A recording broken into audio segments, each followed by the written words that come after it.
Welcome students. आज हम देखने वाले हैं डाउ। इस सब्जेक्ट की फर्स्ट यूनिट के सारे इंपोर्टेंट क्वेश्चन इस वीडियो में हम कवर करेंगे। इस वीडियो को देखने के बाद आपको सारे टॉपिक जो मैंने इसमें पांचों बताए थे उनको और कहीं देखने की जरूरत नहीं पड़ेगी। यहाँ से ही आप पहली यूनिट पूरी कवर कर लेंगे। तो बिना टाइम को वेस्ट किए करते हैं स्टार्ट। ये पहला टॉपिक है एल्गोरिथम। तो इसको देखते हैं और इसको एग्जाम्पल के सहित समझेंगे कि एग्जाम में इसको किस तरीके से लिख के आना है और क्या क्या इसके पॉइंट है। इस वीडियो को देखने के बाद आपको रटने की जरूरत नहीं पड़ेगी। जैसे मैं बताता हूँ, अपनी वीडियो बिल्कुल ईजी से ईजी लैंग्वेज में बनाता हूँ जो आपकी समझ आ जाए, आपके दिमाग में उतर जाए। ठीक है, तो पहले एल्गोरिथम से स्टार्ट करते हैं कि एल्गोरिथम है क्या भाई। तो एल्गोरिथम क्या है, पहले आपको पता होगा कि एक स्टेप बाय स्टेप क्या है, सोल्यूशन होता है किसी भी कॉम्प्लेक्स प्रॉब्लम का। अगर आप एक लाइन में कहें तो वही हमने दो डेफिनेशन इसकी बना के लिख दी है। आप इनमें से कोई भी एक याद कर लें और एग्जाम में लिखे आए। ठीक है, थोड़ी सी बुक की लैंग्वेज में ही कि an algorithm is a set of step to solve a problem. ठीक है, सेट ऑफ स्टेप है किसी प्रॉब्लम को सोल्व करने के लिए। ठीक है, इट्स लाइक ए रेसिपी। ठीक है, जैसे किचन में कोई रेसिपी होती है किसी चीज को बनाने के लिए, तो स्टेप बाय स्टेप हम वहां पे उस चीज को बनाने के लिए काम करते हैं, सामान लाते हैं। ठीक है, तो उसी तरह से यहाँ पे एल्गोरिथम वर्क करती है कि it's like a recipe specify instruction to get particular result, किसी पर्टिकुलर रिजल्ट को लाने के लिए। ठीक है, and algorithm is a step by step procedure. इसको अदर वर्ड्स में भी हम बोल सकते हैं कि स्टेप बाय स्टेप प्रोसीजर है और सेट है किसका, रूल्स का, design to solve a specific problem. ठीक है, प्रॉब्लम को डिजाइन करके कि पहले कौन सा स्टेप आएगा, फिर दूसरा स्टेप कौन सा आएगा, तीसरा स्टेप कौन सा आएगा। ठीक है, ऐसे स्पेसिफाई करके किसी प्रॉब्लम को और फिर एक परफॉर्म करता है एक पर्टिकुलर टास्क। ठीक है, एल्गोरिथम। ठीक है, तो पहले इसकी कैरेक्टरिस्टिक पढ़ने से पहले हम इसका एक एग्जाम्पल देख लेते हैं। तो हमने एल्गोरिथम को समझाने के लिए एग्जाम्पल लिया है, let consider a simple algorithm to find the sum of two number. इससे हल्का एग्जाम्पल कोई नहीं हो सकता। ठीक है, आपने सी लैंग्वेज पढ़ी होगी, नहीं भी पढ़ी तो आप ये कोड तो बिल्कुल आपकी समझ आ जाएगा। ठीक है, दो नंबर को जोड़ना है, कोई भी दो नंबर ले लें आप, 2 + 2 ले लें। ठीक है, अपने दिमाग में ये रख के चलें, आपको बिल्कुल भी कोडिंग नहीं आती तो अभी आपकी समझ आ जाएगा। तो हमने एक सूडो कोड लिखा। सूडो कोड का मतलब क्या होता है, ये एक नकली कोड होता है। नकली का मतलब हम लिख लेते हैं इंग्लिश में कोड को, लेकिन ये कंप्यूटर को समझ नहीं आता। ठीक है, हमने इसको एल्गोरिथम की तरह लिख लिया कि पहले ये काम होगा, फिर ये काम होगा, इसके बाद ये काम होगा। ठीक है, पहले ये वाला स्टेप चलेगा, फिर ये स्टेप चलेगा। तो ऐसे ही हमने एक सूडो कोड लिखा। इसमें फर्स्ट स्टेप क्या किया, हमने स्टार्ट किया कोड। ठीक है, सेकंड हमने क्या किया, इनपुट लिया द फर्स्ट नंबर जिसको हमने नाम दिया नंबर 1। ठीक है, नम 1। फिर हमने थर्ड स्टेप में क्या किया, इनपुट लिया एक सेकंड नंबर जिसको हमने नाम दिया नम 2। ठीक है, इतना आपकी समझ आ गया। दो नंबर लिए हमने, नम 1 एक का नाम दिया और नम 2 एक का नाम दिया। उसके बाद हमने क्या किया, ऐड कर दिया इन दोनों को, नम 1 को और नम 2 को। अगर आप नम 1 2 लेके चले और नम 2 3 लेके चले तो इन दोनों को हमने यहाँ पे एक तरह से ऐड कर दिया कि 2 एंड 3। ठीक है, तो नम 1 और नम 2। उसके बाद हमने पांचवें स्टेप में क्या किया, डिस्प्ले द सम, इन दोनों के सम को डिस्प्ले कराया और छठे स्टेप में हमने एंड कर दिया। अब इसी तरह से इसका एक कोड देख लेते हैं। कोड में भी हमने बिल्कुल इसके जो स्टेप थे वो लिख दिए हैं एल्गोरिथम के। तो यहाँ पे हमने क्या किया, ये सिंपल सी कोड है, आप एग्जाम में भी लिख के आ सकते हैं।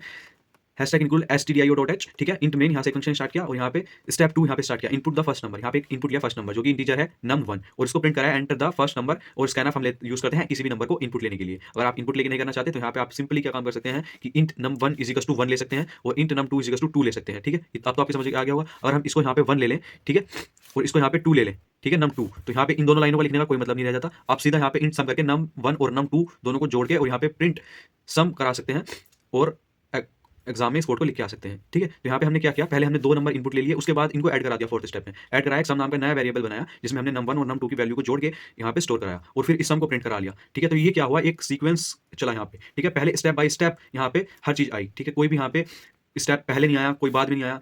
ठीक है, तो यहाँ पे स्टेप बाय स्टेप चला। तो यही एल्गोरिथम का काम होता है कि किसी भी चीज को स्टेप बाय स्टेप, ठीक है, सोल्व करना, किसी भी कॉम्प्लेक्स प्रॉब्लम को। तो बिल्कुल छोटी सी प्रॉब्लम थी। ठीक है, तो कैरेक्टरिस्टिक्स देखते हैं। इसकी कैरेक्टरिस्टिक में सबसे पहला आता है फाइनाइट स्टेप। अब ये क्या है, it must have a clear start and finish. जैसे कि मैंने बताया, इसमें क्लियर स्टार्टिंग पॉइंट होता है एंड फिनिश। ठीक है, you can not keep following the step forever.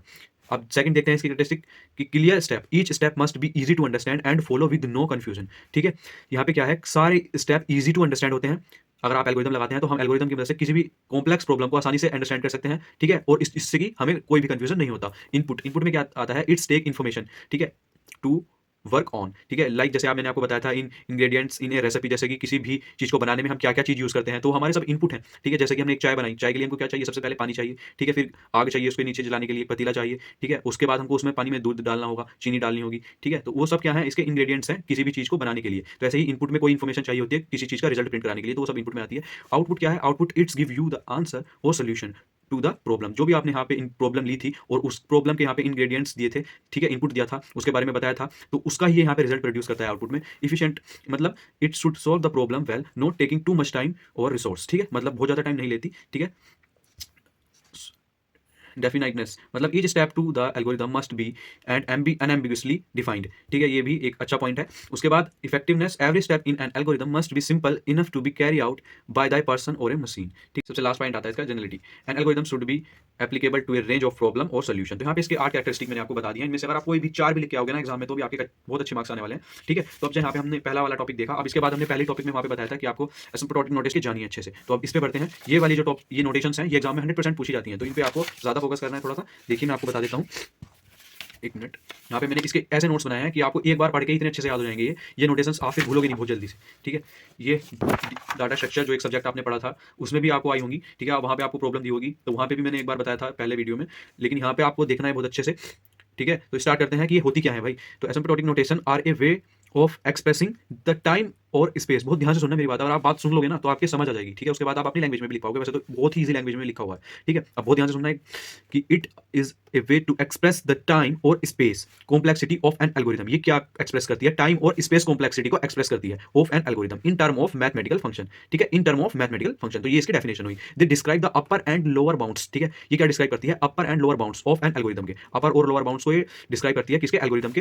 Performance as the input size approaches, ठीक है। The most commonly used asymptotic notation are big O, omega and theta. ये तीनों notation सबसे ज्यादा इसमें यूज होती है। अभी का करके इन पे ही आएंगे क्योंकि यही आती है ये, तो इसकी डेफिनेशन हो गई, ये होती क्या है। अब सबसे मेन जो हमारा पहला ही है बिग ओ नोटेशन। अब ये क्या है भाई, क्या है? इसमें बहुत बच्चे कंफ्यूज होते हैं, फालतू की मैथ पढ़ा देते हैं जो आपकी समझ में आती नहीं है, ठीक है। आपने काफी वीडियो देखी होगी लेकिन आपकी समझ आई नहीं होगी, ठीक है। तो ये 2-3 लाइन इसकी अच्छे से याद कर लीजिए, आपकी ये हमेशा के लिए समझ आ जाएगा। अब ये क्या होता है, ठीक है। रिप्रेजेंट द अपर बाउंड और worst case time complexity of an algorithm, ठीक है। और आपको पता है वर्स्ट केस क्या होता है, बेस्ट केस क्या होता है और एवरेज केस क्या होता है, तो आप समझ गए होंगे। नहीं पता तो मैं बता देता हूँ। वर्स्ट केस क्या होता है? किसी भी एल्गोरिदम का सबसे खराब टाइम, ठीक है, सबसे, तो वो क्या होता है? वर्स्ट केस, ठीक है। उसके बाद एक आता है बेस्ट केस, जैसे जो हम ओमेगा में पढ़ेंगे। बेस्ट केस क्या होता है? सबसे अच्छा टाइम किसी भी एल्गोरिदम को कंप्लीट करने के लिए। एक आता है एवरेज टाइम जो कि मीडियम होता है इनका, ठीक है। तो ये सबसे बेकार टाइम यहाँ पे है, वर्स्ट केस है। तो यहाँ पे upper bound and worst case time complexity of an algorithm, ठीक है। Describe the maximum amount of time, वही चीज यहाँ पे लिखी हुई है क्योंकि ये मैक्सिमम अमाउंट ऑफ टाइम लेता है। यहाँ पे आपको वर्स्ट केस से ही समझ आ रहा होगा जब ये बताया। तो describe the maximum amount of time, इस लाइन को मैं 2 बार इसलिए बोल रहा हूँ कि आपकी ये दोनों पॉइंट याद हो जाए कि अपर बाउंड और worst case time complexity of an algorithm को रिप्रेजेंट करता है और डिस्क्राइब करता है maximum amount of time an algorithm, किसी एल्गोरिदम के लिए maximum amount of time will takes as a function of input size, ठीक है। इसको एग्जांपल देख लेते हैं।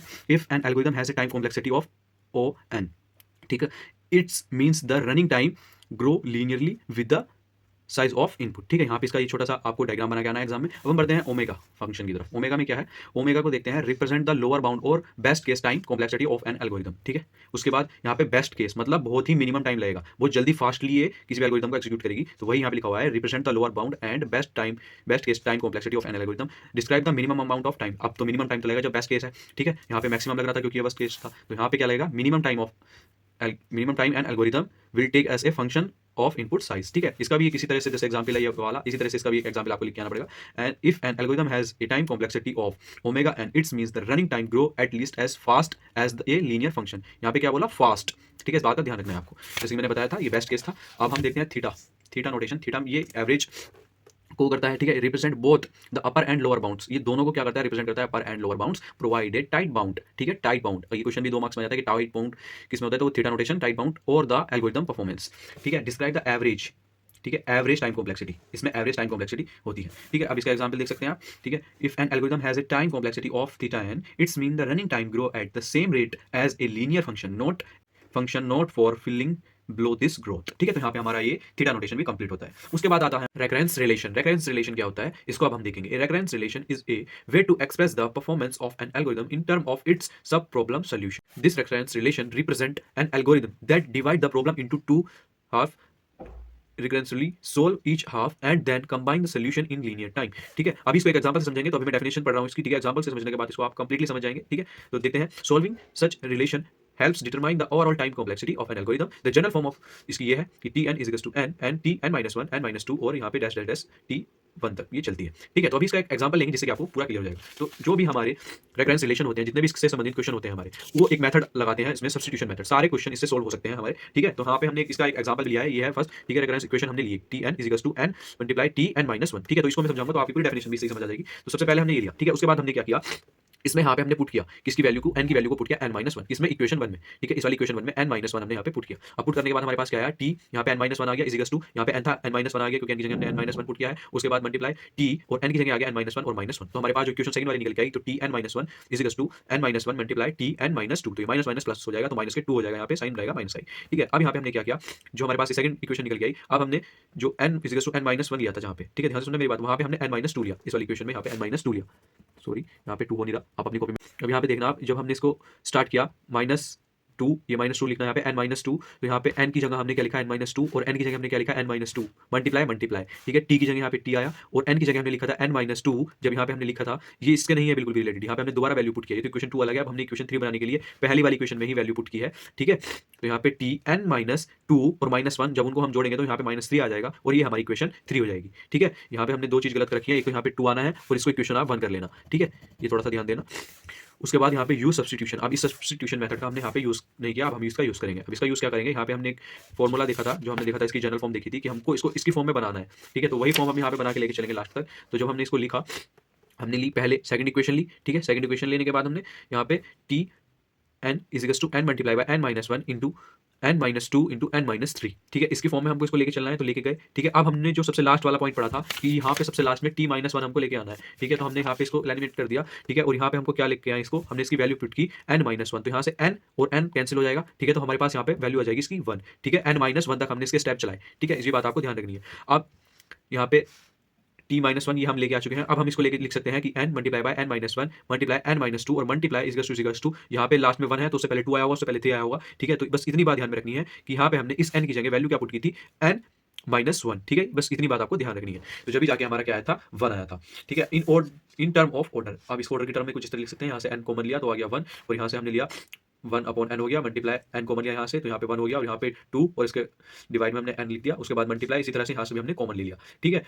और यहाँ पे फिर ये n की पावर 3 यहाँ पे इसका आंसर आ गया। तो यहाँ पे आपको ये दिखा होगा कि हमने किस तरह से ये सोल्व की।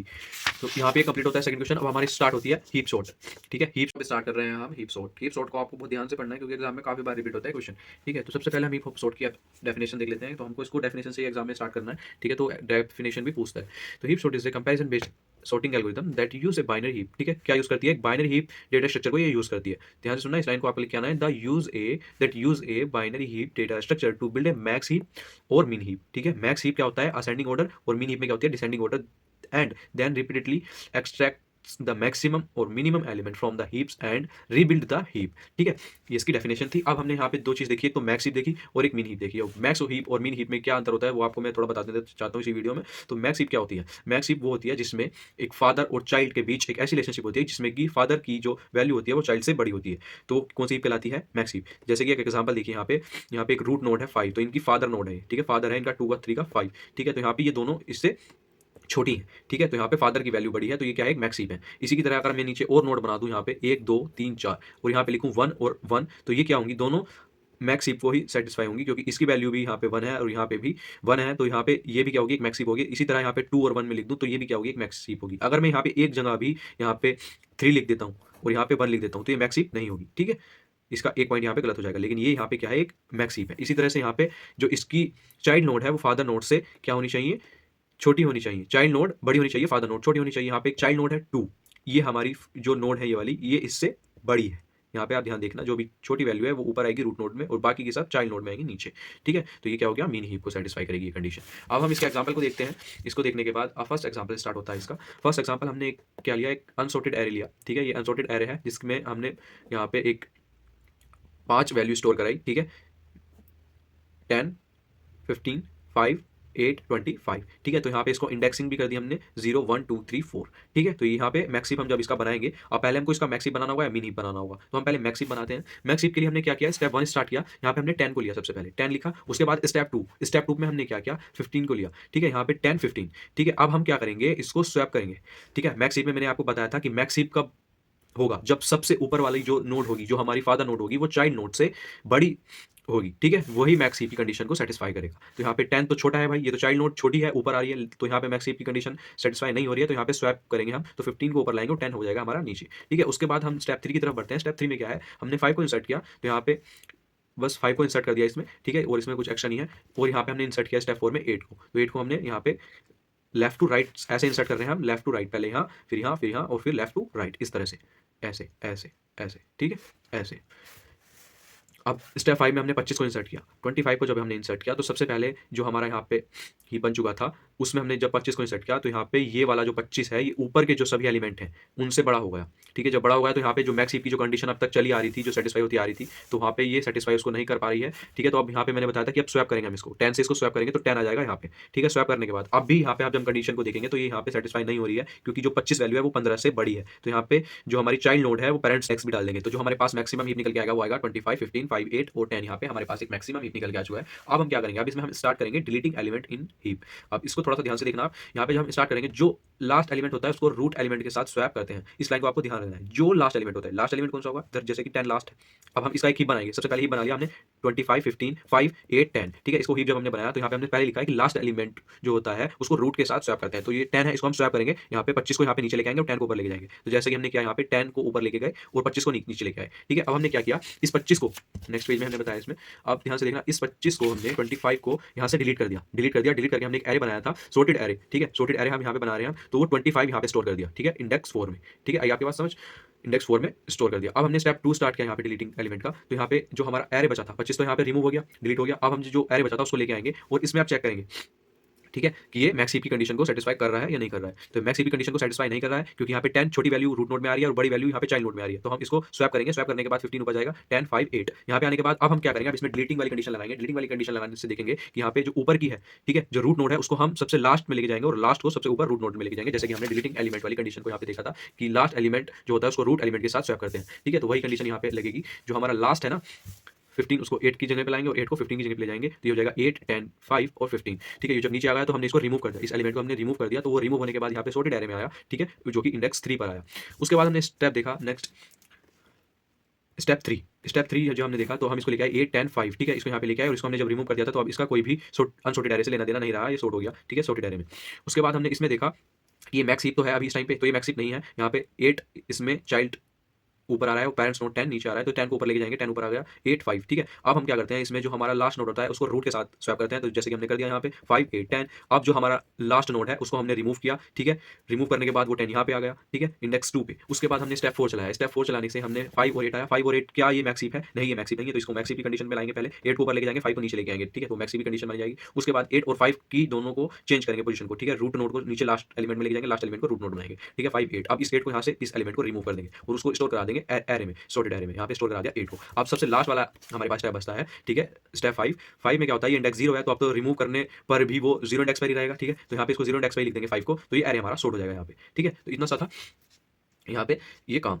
अब हम देखते हैं नेक्स्ट में हमारे पास क्या था, इंसर्शन शॉर्ट, जो हमारा टॉपिक था। यहाँ पे हीप शॉर्ट हो गया, इंसर्शन शॉर्ट देखेंगे। इंसर्शन शॉर्ट, इंसर्शन शॉर्ट, एक सेकंड। यहाँ पे इंसर्शन शॉर्ट के भी कुछ ऐसे ही नोट्स हैं, इसको आपको वीडियो को देखने के बाद कोई भी डाउट नहीं रहेगा सॉर्टिंग वाले टॉपिक्स में। ठीक है, तो यहाँ पे आप देख सकते हैं insertion sort is a simple sorting algorithm. ये क्या है, एक सिंपल सॉर्टिंग एल्गोरिथम है that's builds the final sorted array one item at a time. बहुत ध्यान से देखना, ये एक सिंपल सॉर्टिंग एल्गोरिथम है that's build the final sorted array one item at a time. ठीक है, तो इसकी डेफिनेशन हुई, अभी मैं एग्जांपल समझाऊंगा तो आपको पूरा क्लियर हो जाएगा। The algorithm is easy to understand and implement, making it a good choice for small data set और पार्टली सॉर्टेड एरे। अब एल्गोरिथम देखिए, इसकी मेन जो चीज होती है, एग्जाम में पूछा जाता है कि इंसर्शन सॉर्ट एल्गोरिथम, एंड एक आपको एरे दे देगा इस तरीके से, उसको वहां पे सॉर्ट करने के लिए बोलेगा। तो मेन चीज आपको एल्गोरिथम है, इस एल्गोरिथम को एक बार पढ़ लो, पढ़ के ही आपको याद हो जाएगी क्या है। ठीक है, तो सबसे पहला स्टार्ट में हम क्या करते हैं, start with the second element, दूसरे एलिमेंट से इसको स्टार्ट करते हैं और एज्यूम करते हैं कि first element is already sorted. और हमने मान लिया है, एज्यूम कर लिया है कि फर्स्ट ऑलरेडी सॉर्टेड है, जो हमने ले लिया है इसका। ठीक है, और compare the current element with the sorted part of the array. ठीक है, अभी आप इसको एल्गोरिथम को एक बार पढ़ ले, पढ़ने के बाद मैं एक एग्जांपल शो करूंगा जिससे कि पूरी एल्गोरिथम आपके दिमाग में उतर जाएगी। ठीक है, आपको रटने की जरूरत नहीं होगी। ठीक है, move the large element to the right to make space for the current element, insert the current element into a current position in the sorted pass, repeat the process until the entire array is sorted. ठीक है, तो यहाँ पे हमने algorithm इसकी देख लिया, एक एक लाइन को हम इसको समझेंगे एग्जांपल के साथ। Late consider N unsorted array, यहाँ पे एक अनसॉर्टेड एरे हमने ले लिया है। अब यहाँ पे इसमें पासेस चलते हैं, तो हमने फर्स्ट पास स्टार्ट किया। ठीक है, स्टार्ट विद सेकंड एलिमेंट, जैसे कि हमने ऊपर लिखा था start with the second element, तो पहला स्टेप हमने लिया इसका फर्स्ट पास का, स्टार्ट किया हमने इसको सेकंड एलिमेंट से। यहाँ तक आपको समझ आया। अब start with the second element 25, इस लाइन को आप लिख भी सकते हैं, and compare it's with the first element 64, जो हमने सेकंड एलिमेंट लिया है उसको हम कंपेयर करेंगे 64 के साथ। यहाँ पे कंपेयर करेंगे तो यहाँ पे 64 ग्रेटर देन है 25 के। ठीक है, 25 ग्रेटर देन इज 64। ठीक है, तो 25 is smaller, 25 is smaller, swap them, इन दोनों को हम स्वैप करेंगे। तो जो हमारा एरे बिकम्स, जो हमारा एरे बन के आएगा वो आएगा 25, 64, 12, 22 और 11। ठीक है, तो यहाँ पे हमने इसको सॉर्ट किया। अब सेकंड पास हमारे यहाँ पे स्टार्ट होगा। ठीक है, सेकंड पास स्टार्ट होगा। अब सेकंड पास क्या है, कंसीडर थर्ड एलिमेंट 12। अब यहाँ पे थर्ड एलिमेंट को कंसीडर करेंगे, कंपेयर 12 एंड 64। ठीक है, 12 एंड 64 को यहाँ पे कंपेयर करेंगे एंड 25 को भी कंपेयर करेंगे, सिंस 12 लेस देन है 25 के एंड 12 लेस देन है 64 के। ठीक है, तो स्वैप करेंगे 22 को एंड देन विद 64। ठीक है, तो इस 12 को सबसे पहले हम कंपेयर करेंगे 25 से। ठीक है, तो यहाँ पे ये इससे क्या है, लेस देन है, तो लेस देन है तो कंपेयर होकर 12 यहाँ पे आ जाएगा, तो एरे जो हमारे पास एरे बिकम्स 12, 25, 64, 22 और 11। पहले इससे कंपेयर होगा, 12 यहाँ आएगा, फिर इससे कंपेयर होकर यहाँ आएगा। ठीक है, तो यहाँ पे ये 64 इधर आ जाएगा और 25 यहाँ पे आ जाएगा। ठीक है, तो यहाँ पे ये बता रहे हैं। ठीक है, उसके बाद यहाँ पे चलता है थर्ड पास। एक मिनट में इसका थर्ड पास इसका देखिए, यहाँ पे हमने देखा कि कंपेयर 22, इस 22 को यहाँ पे हमने कंपेयर किया, consider the fourth element 22, compare 22 with 64, 25 and 12।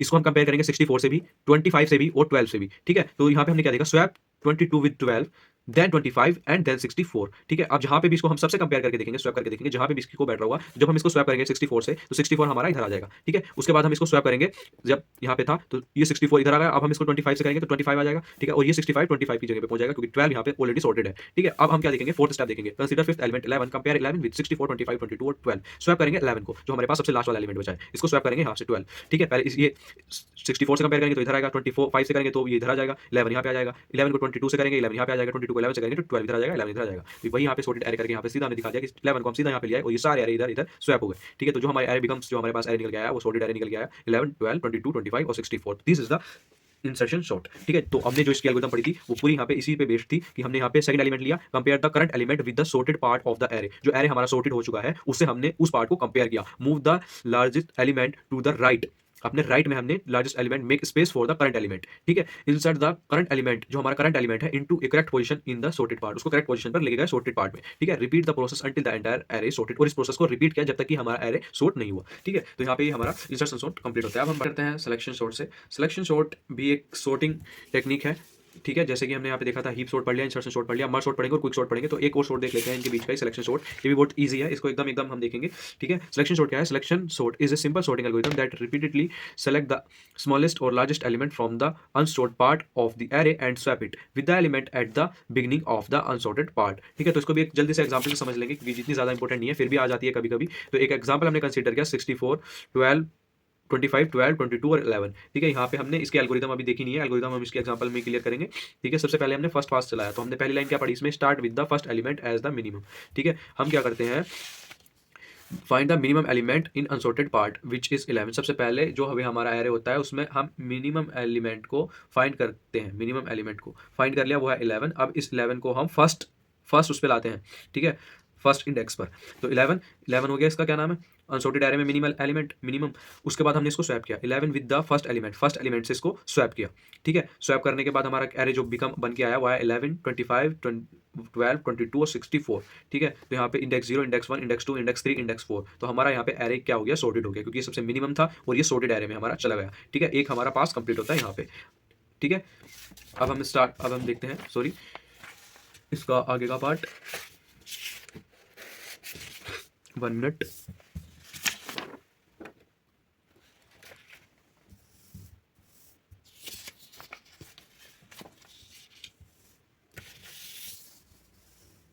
अब यहाँ पे देखिए, find the minimum element in the sorted part which is 12।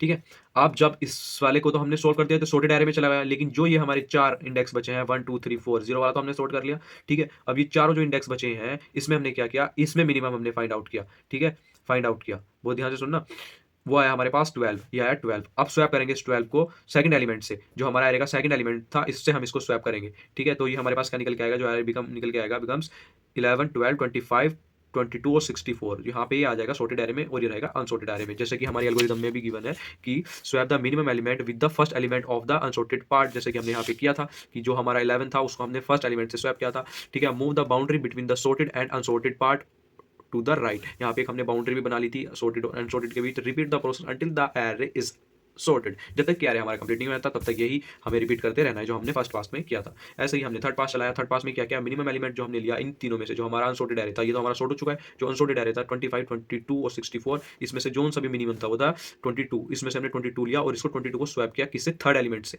ठीक है, थर्ड एलिमेंट से वो था 25। अब जब इसको कंपेयर किया तो यहाँ पे सॉर्टेड एरे में चला गया 22 और यहाँ पे जो अनसॉर्टेड बचे वो 25 और 64 बचे। इसको भी हम 4 पास करके दिखा सकते हैं कि इन दोनों में कंपेयर किया तो ये अपनी जगह पर ही रहा, और फिर 5th पास चला के दिखा सकते हैं कि ये अपनी जगह पे ही रहा। लेकिन यहाँ पे ऑलरेडी सॉर्टेड हो चुका है तो हमने यहाँ पे सीधा एक लाइन में लिख दिया the array is now sorted. ठीक है, तो हमारा ये यहाँ पे क्या कंप्लीट हो गया, ये कंप्लीट हो चुका है हमारा selection sort.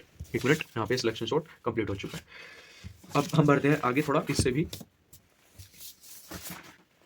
Which is selection sort, shell sort, sorry shell sort. अब ये सेल सॉर्ट क्या है, सेल सॉर्ट को आप इस तरह से समझ सकते हैं कि based on insertion sort algorithm, generalized of insertion sort. ये क्या है, इंसर्शन सॉर्ट पे ही बेस्ड एक एल्गोरिदम है जिसको हम अभी देखेंगे, आपको बहुत क्लियर हो जाएगी, बहुत ईजी है। ठीक है, compare element that are distance apart rather than adjacent. ठीक है, spanning between element is known as gap internal, and every pass gap is reduced by 1 till when reach last pass when gap is 1। ठीक है, इसका एक formula भी है, gap is equals to 4 n minus 2। एक definition की line याद कर लें इसकी और एक फॉर्मूला याद कर लें जो कि आपका इसका अभी एक इसके एग्जांपल में क्लियर हो जाएगा कि क्या है। when n is equals to number of element in array. ठीक है, तो यहाँ पे हमने एक अनसॉर्टेड एरे लिया। ठीक है, आप इसको एग्जांपल से समझिए, अनसॉर्टेड एरे लिया, अनसॉर्टेड एरे लिया, उसके बाद हमने इसके नंबर ऑफ एलिमेंट काउंट कर लिए, कितने नंबर ऑफ एलिमेंट है, इंडेक्स काउंट नहीं करना, नंबर ऑफ एलिमेंट, कितने एलिमेंट है 1 2 3 4 5 6 7 8 9 9 यहाँ पे नंबर ऑफ एलिमेंट हो गए, तो एन इज टू हमारा हो गया 9। अब हमने इसमें बिना कुछ अभी किए, ठीक है, इंडेक्स लगा लिया इसका 0 1 2 3 4 5 6 7 8, ये क्या होगी, इसके इंडेक्स होगी। अब यहाँ पे हमने गैप पास 1 चलाया, पास 1 हम जब हमने चलाया तो यहाँ पे हमने ये वाला एक फॉर्मूला लिखा था ऊपर, वो वाला फॉर्मूला यहाँ पे लगाया, फ्लोर एन अपॉन 2। ठीक है, तो यहाँ पे n की वैल्यू हमारे पास निकल के आई 9/2, तो जो हमारे पास निकल गया 4.5। तो जो हमारा पास 1 था तो वो यहाँ पे क्लियर हो जाएगा कि सीधा 4, यहाँ पे हमने कोई फ्लोट वैल्यू नहीं ली, सीधा 4। ठीक है, अब यहाँ पे हमारे पास आया 4। अब हम इससे ही पूरे गैप हमारे पास आ चुका है 4। अब जैसे कि हमको यहाँ पे फर्स्ट इंडेक्स लिया हमने A0, ये A0 यहाँ पे लिया, A0 को अब हम इसको किससे कंपेयर करेंगे, तो इसमें प्लस कर देंगे जो हमारे पास गैप निकल गया है, गैप हमारे पास निकल गया 4, तो यहाँ पे इसको 4 को प्लस करेंगे तो यहाँ पे आएगा A4। तो हमको इसको इंडेक्स A4 के साथ कंपेयर करना है। A4 कौन सा है 25। तो जैसे कि हमने 5 चलाया, 5 चलाने के बाद A0 जो था उसको हमने A4 से कंपेयर किया, A0 को A4 से, यहाँ पे 15 को 25 से कंपेयर किया।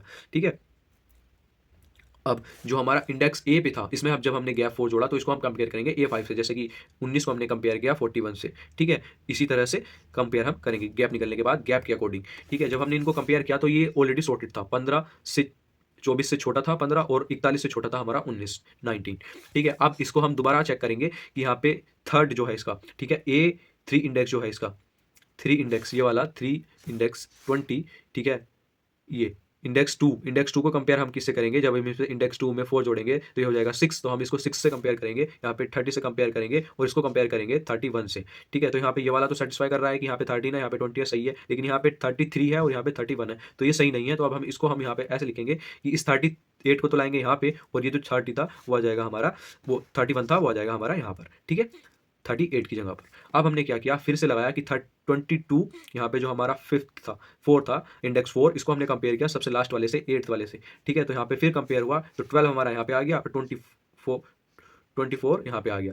अब यहाँ पे हमने क्या किया, फिर से हमने कंपेयर किया। ठीक है, क्योंकि हमारा भी अरे थोड़ा सा भी इसका फर्स्ट इंडेक्स सॉल्व नहीं हुआ है, तो इस 12 को हमको यहाँ लाना है, तो इसको हम सॉल्व करेंगे 4 से कंपेयर करेंगे इसको यहाँ से, तो ये 12 सबसे पहले यहाँ आ जाएगा और 15 यहाँ पे आ जाएगा। ठीक है, बाकी ये हमारा फर्स्ट पास कंप्लीट हो चुका है, फर्स्ट पास कंप्लीट हो चुका है। इसमें हमने जो हमारा मिनिमम जो एलिमेंट था वो सबसे स्टार्टिंग में हम लेके आ चुके हैं, ये हमारा फर्स्ट उसमें पास में हुआ। अब हम पास स्टार्ट करते हैं सेकंड। ये सेकंड पास आपको खुद से आपको करके देखना है क्योंकि ये बहुत इजी है। ठीक है, इसमें कुछ नहीं करना, बस मैं आपको फॉर्मूला बता देता हूँ। अब इसमें क्या लगेगा, इंसर्शन शॉर्ट की वाली एल्गोरिथम ही चलेगी सारी, जैसे मैंने आपको पिछले अभी इंसर्शन शॉर्ट पढ़ाया है, बिल्कुल वही चलेगा इसमें। तो यहाँ पे गैप लिया हमने 2, गैप 2 लेने के बाद फ्लोर वाला फॉर्मूला लगाया, और यहाँ पे हमारे पास गैप जो पहले था वो आया 4 और डिवाइडेड बाय 2, तो हमारे पास जो अब गैप निकल के आएगा वो आएगा 2। तो अब जो हम कंपेयर करेंगे दूसरे एक को छोड़ के करेंगे, जैसे हम 4 एलिमेंट की बात कर रहे थे तो अब हम 2 एलिमेंट की बात करेंगे, तो 12 का कंपेयर करेंगे 1 2, इससे करेंगे हम अब की बार जब हम पास 2 चलाएंगे। ठीक है, और जब हम पास 3 चलाएंगे उसमें गैप 1 से करेंगे, मतलब इसका कंपेयर इससे करेंगे पास 3 में जाने के बाद। तो ये सब आपको खुद करके देखना है, और जो हमारा फाइनल एरे आएगा वो किस तरह आएगा, 12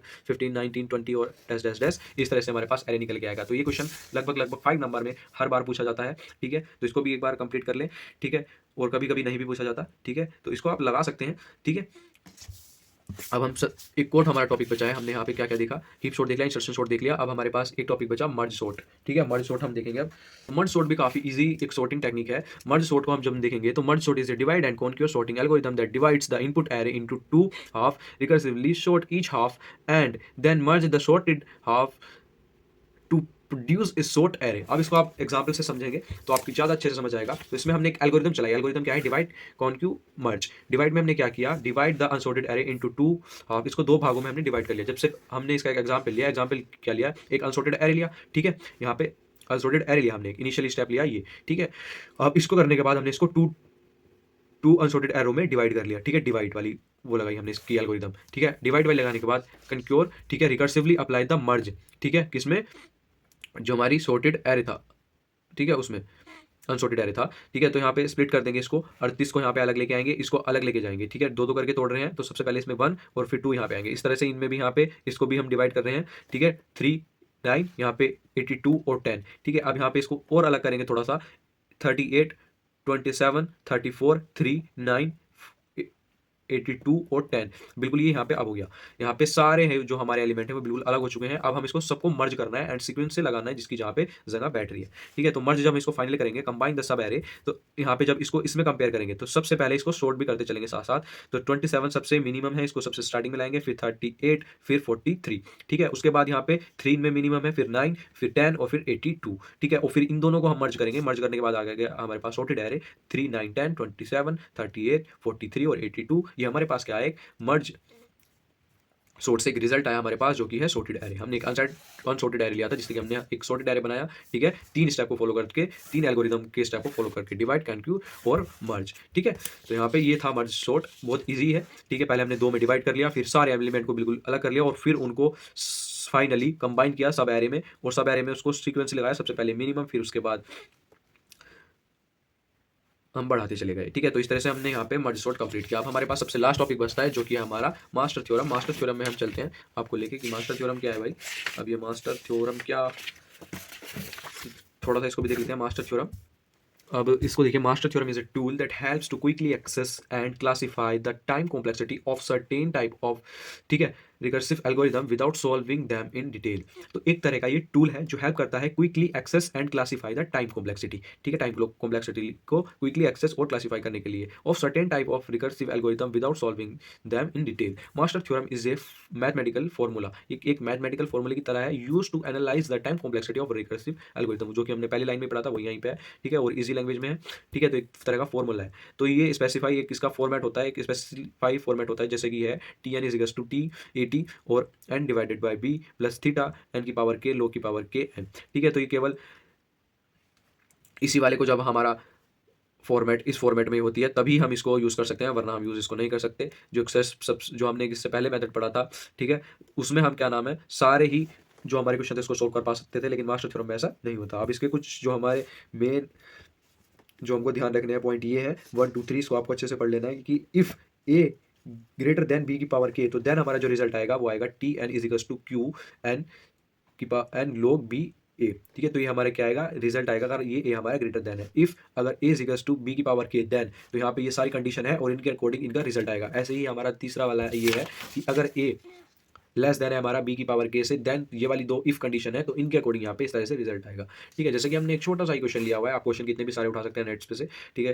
किसी भी साइट पे आप चले जाएं, ठीक है, गूगल पे लिखें और वहाँ पे इसके बहुत सारे क्वेश्चन आ जाएंगे और इस वाली कंडीशन के अकॉर्डिंग आप उनको सॉल्व करके देखें कॉपी पे आराम से, ठीक है। तो यहाँ पे मैंने एक ही लिया है जिससे कि कम टाइम में ये सॉल्व हो जाए, ठीक है। T N is equals to 4t n minus n upon 2 plus n, ठीक है। यहाँ पे ये लिया हमने ओनली ऑन, ठीक है, ये हमारा क्वेश्चन है। अब हमने ए की पावर तो ले ली 4, बी इज इक्वल्स टू 2 आ गया हमारा और के इज इक्वल्स टू 1। अब जो हमारा पी है, पी को लेने के लिए हमने यहाँ पे log n इसमें ऐड किया और p की वैल्यू हमने ली यहाँ पे 0, ठीक है। तो जो हमारा फर्स्ट है if a greater than b की पावर k, तो यहाँ पे हमने क्या लिया, a की वैल्यू थी हमारे पास 4, b की वैल्यू थी हमारे पास 2 और k की वैल्यू थी हमारे पास 1। तो यहाँ पे ये कंडीशन सेटिस्फाई हो रही है। तो जो हमारा tn का रिजल्ट आ रहा है वो आ गया हमारा ये वाला रिजल्ट यहाँ पे आएगा। तो इस वाले रिजल्ट को हमने यहाँ पे लिखा, ठीक है। लिखने के बाद इसकी जो वैल्यू हमारे पास निकल के आई वही है एन स्क्वायर, ठीक है। तो ये हमारा इसका इस क्वेश्चन का आंसर हुआ। इस तरीके से ये क्वेश्चन सोल्व होते हैं मास्टर थ्योरम से। तो ये बहुत ही क्या है, क्विकली एक्सेस है, किसकी quickly access and classify the time complexity, ठीक है, of certain type of recursive algorithm, ठीक है। ये एक मैथमेटिकल फॉर्मूले की तरफ इसको ले सकते हैं, ठीक है। इजी है, अगर आप इसके 5 क्वेश्चन बहुत आराम से नेट पे से मिल जाएंगे, आप लगा लो तो बहुत अच्छे से आप इसको एग्जाम में कर पाओगे, ठीक है। ये कंडीशन आपको इसकी याद करनी होगी, ये सारी जो तीनों कंडीशन है ये इसको आपको अच्छे से याद करनी होगी क्योंकि इनके बिना आप सवाल नहीं कर पाओगे, ठीक है। तो यहाँ पे फर्स्ट यूनिट यहाँ पे कंप्लीट होती है। फर्स्ट यूनिट में हमने सब चीज़ें यहाँ पे क्लियर कर ली हैं, एल्गोरिदम देखी, ठीक है, heap sort, merge sort, master sort, ये 5 टॉपिक मैंने यहाँ पे फर्स्ट यूनिट में आपको बताए थे, ये लगभग सब करा दिए हैं, ठीक है। तो अगर आपको वीडियो पसंद आए वीडियो को लाइक करना, और मैं कोशिश करूँगा कि कल तक जो भी इसकी सारी यूनिट है उस पे वीडियो लेके आऊँ, ठीक है? सेकंड, थर्ड, फोर्थ, फिफ्थ, क्योंकि एग्ज़ाम पास में ही है, तो मैं जल्दी से जल्दी इनकी सारी यूनिट पे वीडियो बनाने की कोशिश करूँगा। और आप बोलोगे तो कमेंट में बता देना, ठीक है? मिलते हैं नेक्स्ट वीडियो में। Thank you for watching.